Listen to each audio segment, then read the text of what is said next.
lorsque les entreprises échouent à anticiper correctement le comportement de leurs concurrents, elles vont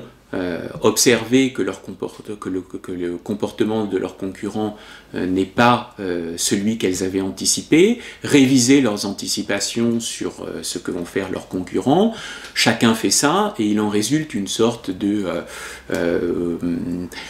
chaos général sur le marché avec des phases d'instabilité. Donc la prédiction testable qui pourrait ressortir serait que une plus grande concurrence favorise une sorte d'instabilité sur le marché avec des prix et des quantités qui varient beaucoup au cours du temps.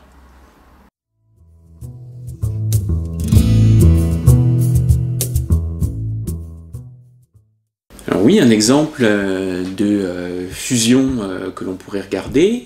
serait celui de deux grandes compagnies aériennes aux États-Unis en 2008, au moment de la crise, entre Delta Airlines et Northwest, qui a donné naissance à une très grosse compagnie aérienne. Et la prédiction serait que cette plus grosse compagnie aérienne a favorisé une certaine stabilité sur le marché. Alors pour essayer d'évaluer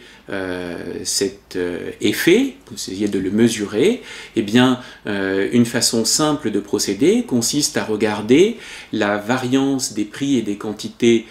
pour une même compagnie au cours du temps, avant la fusion et après la fusion, et on constate que cette variance a sensiblement baissé sous l'effet de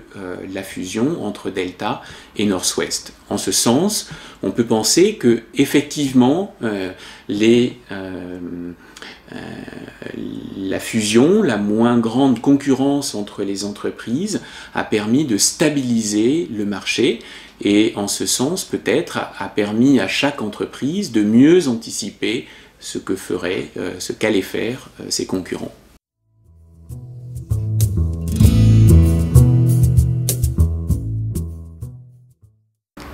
Alors, ce qui est vrai, c'est que la crise pourrait avoir affecté la volatilité des marchés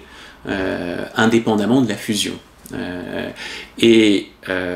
Une façon d'essayer de mesurer, peut-être de dissocier les deux effets, consisterait à regarder ce qui s'est passé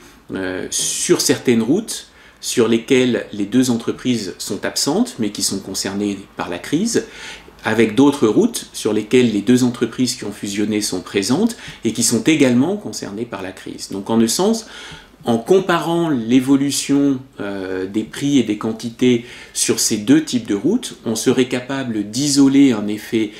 dû à la crise et un effet dû à la fusion elle-même. Et